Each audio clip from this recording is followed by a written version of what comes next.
Alright, some more news coming in. Actor Priyanka Chopra's ambitious project on the life of Rabindranath Tagore has now run into a major hurdle, with Visva Bharti University denying permission to the film shoot in Shantiniketan. Now apprehensive about the impact on the educational environment at the institution, university authorities have informed filmmaker Ujjwal Chatterjee that it would not be possible to allow the film shoot inside the campus. It is a film based on Tagore's relationship with Nalini and the university is objecting that why is the film focusing primarily only on the love life of Tagore.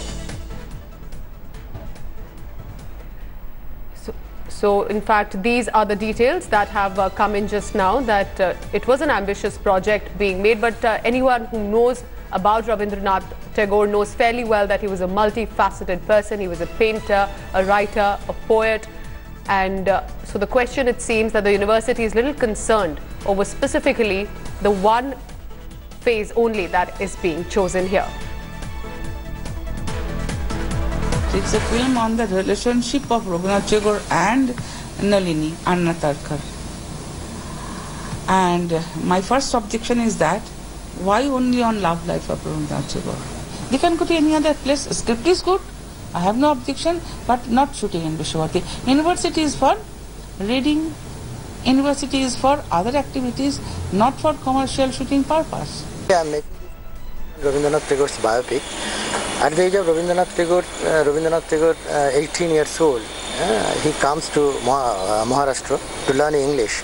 And during 4 months, Rabindranath Tagore and Annapurna Tarkar, it grows the infatuation, love, relationship. Abhi tak hamara paas jo letter hai, that letter is a basically approval letter for script and shooting, and headed by Dr. Shankha Ghosh. And as per letter, definitely I'll go for shooting. Let me go across now to my colleague Indrajit Kundu in Kolkata. Indrajit, so as of now, if there is this problem with the film, are they going to go ahead with it? What is the director telling you? Well, the film director says that he is now going to approach the Union HRD Ministry, because remember, this is a central university. Visva Bharati comes under the aegis of the central government, and it is for the MHRD to possibly intervene and take a final call. That's what the filmmakers are hoping. But the university authorities at this point are adamant. I spoke to the Vice Chancellor this morning. She said that there was no question of granting any permission to shoot inside the university premises. If they want, they can shoot it anywhere in Shantiniketan. But here is an institution which is meant for academic purposes, and we cannot allow that institution to be used for commercial use. Remember, Shantiniketan and Visva Bharati is not new to controversy. Last year, there was a film that was shot inside the campus when the previous Vice Chancellor had allowed the film shoot, and it starred Union Minister Babu Supriyo. And there were several objections that were raised by former students and current students as well as a section of the teachers, which they believed that they were trying to destroy the sanctity of the university and the heritage tag that is associated with Tagore's Visva Bharati. And therefore, the current Vice Chancellor does not want to tread onto that path. She doesn't want any controversy, and they have taken this decision that the film won't be allowed to be shot inside the campus. So we'll wait and watch what options does the director have. Indrajit, thank you so much for the details.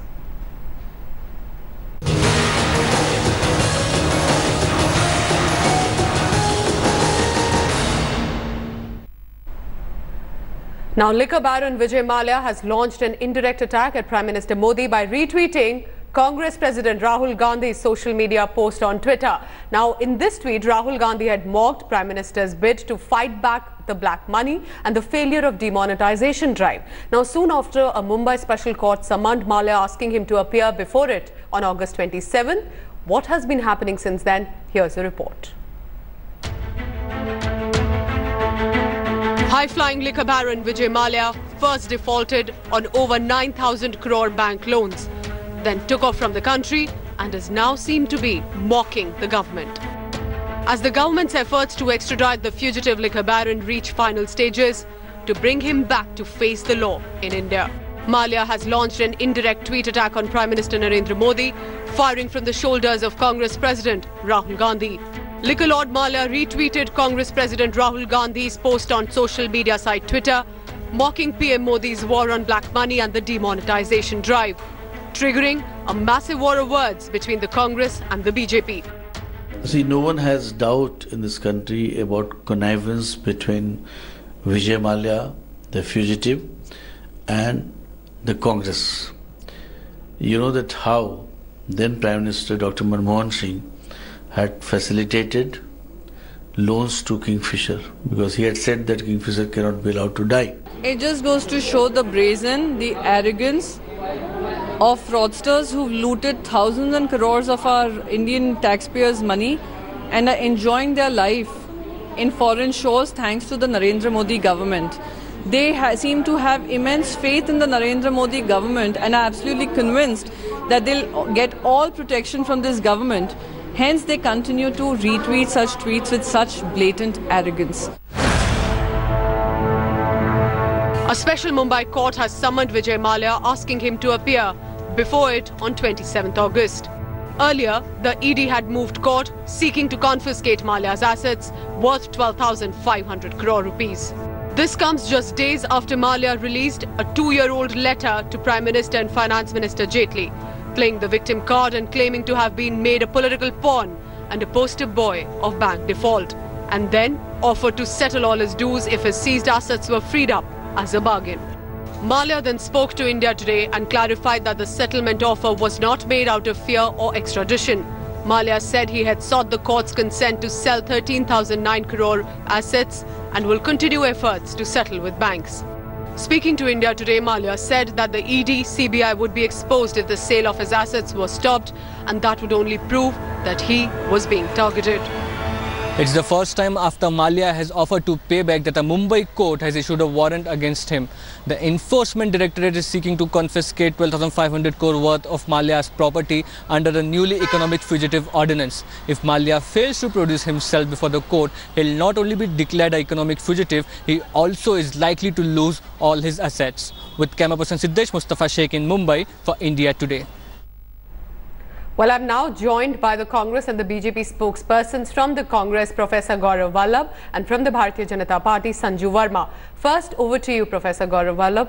It couldn't have come at a worse time for the Congress party. I mean, of course, there are attacks against Vijay Mallya that the Congress is making. But of all people, he decides to share a post of Rahul Gandhi. So clearly, it seems that he's also trying to hint that he has political support. Gaurav.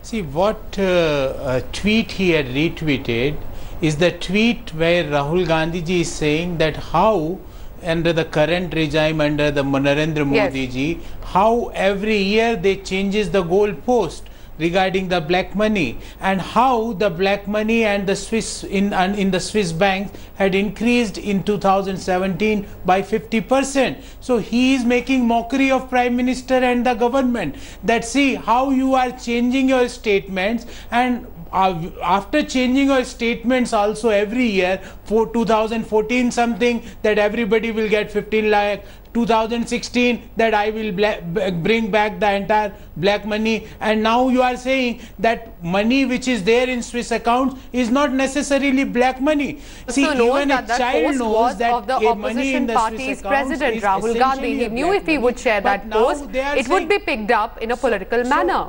So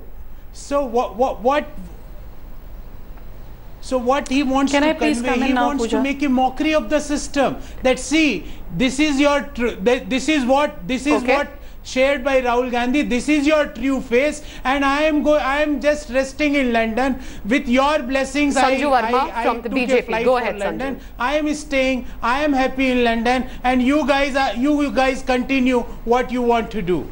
He's being defiant, is what the Congress is saying, Sanju.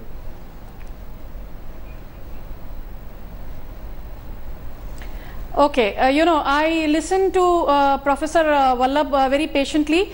Now, without being interrupted, Pooja, I need to make a few quick points.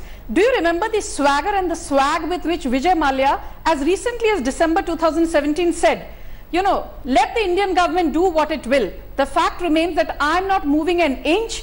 I am enjoying my life, and the fact remains that Indian courts have no jurisdiction over me. Now, within a few months, look at this man. It's not the Indian government which is changing its goalpost. Vijay Mallya has been brought down to his knees. He has requested the Karnataka High Court on June 22nd, mind you, and it's out in the public domain, please allow me to sell 13,900 crore worth of assets under judicial supervision and pay off all the dues that I owe Indian banks along with principal and interest. And you know why it happened? Because it was on 22nd August that the Enforcement Directorate, which had already filed a charge sheet against him under the Money Laundering Act, sought the court's permission to file a second charge sheet and declare him as a fugitive economic offender under the Fugitive But the government Economic hasn't been able Offenders to bring him back, Ordinance, Sanju. which means that his assets can be impounded and confiscated. Yes, but he's still out. So, you know, Pooja, the fact remains, a man who said, Jo ukhadna hai, ukhad lo. A man who had a swagger saying Indian courts have no jurisdiction over me. He lost a $1.5 billion suit that was filed against him by PNB, IDBI Bank and other banks at the behest of Ministry of Corporate Affairs, Ministry of External Affairs and the Home Ministry. The facts are out in public domain, Sanju, have been working in tandem and have exerted we haven't been able to get him back. With the UK authorities. Yes, I get your point. What did the Congress do? Professor Gaurav, what did the Congress do? They did not even cancel his airline license. Even his airline license was cancelled by the BJP government. I just want to know that Nirav Modi, Vijay Mallya, all of them flew under their rule. Are they going to bring back any one of them? Give the last date of bringing back any one of them to the country. Don't shout like this. Back in 2008-9. By 2011, it had stopped paying statutory dues. It was defaulting on its PF contribution, it was defaulting on TDS, it was defaulting on service tax requirements. I want to ask you, when the Karnataka High Court issued a non-bailable warrant against him, why did Siddaramaiah not arrest him? Karnataka High Court had issued a non-bailable warrant. The Karnataka government then was headed by your Chief Minister Siddaramaiah. What was he doing? Okay, Sanju, let Professor Gaurav respond. I'll come back to you. Yes, why did you not delist Kingfisher Airlines? Why did you not? Okay, Sanju, let him respond. I'll come back to you. Everything was done by the BJP government. All that you do is come to television studios and engage in Modi bashing. क्योंकि आपसे और कुछ तो होता नहीं है. We promise we will get him back. Please have a glass of water. Down to his knees. Please have a glass of water. We will get back Nirav Modi. Please have a glass of water and let others speak. Professor Gaurav, the Congress continues to attack the BJP, but clearly today shows there's more than meets the eye. Yes. Professor Gaurav, go ahead. You'll have to intervene. You'll have to intervene. Go ahead.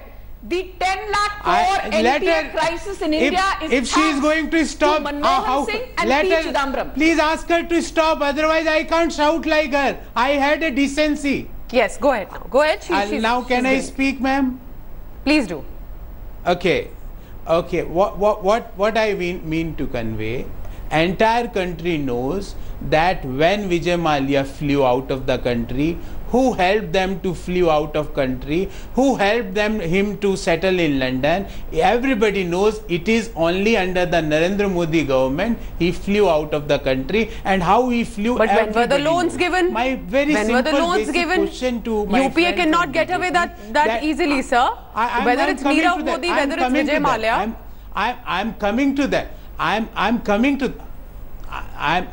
See, Nirav Modi, ma'am, all LOUs were issued under the BJP rule. So don't mix these two things. Today we are discussing. Okay, final comment. I'll give to Sanju. Sanju specifically. He flew under your rule. Sanju, just a quick final comment. I'm giving. Let me just 5 seconds. He's lying and you cannot allow him to get away with 5 seconds to me. He cannot give factually wrong information to your audience. Pooja, please get me on the monitor. I don't see you're on screen. Sanju, you're on screen. Yes. He is settled there. Please be on the now monitor. what you are doing under your fugitive law, are you going to bring him back? To Nirav Modi were given in 2010, 2011, 2012, 2013. When Manmohan Singh was the Prime Minister, P. Chidambaram was the Finance Minister. Which world are you living in? Why did you not cancel Vijay Mallya's? So while the Congress party wants to distance itself, and say that that it was only a retweet. Well, the fact remains it was the Congress President Rahul Gandhi's tweet that was retweeted by Vijay Mallya, who's currently absconding, refusing to return. Probably a joint political will may help him get back, or there is a court warrant that continues. Thank you for watching the bulletin. Hope you're having a nice weekend. Do tell us about what did you think of this debate. Thank you for watching. Thanks for watching the video. For more such news and updates, please like, share and subscribe to India Today. Also check out our other great videos from our channel. We know you would love to.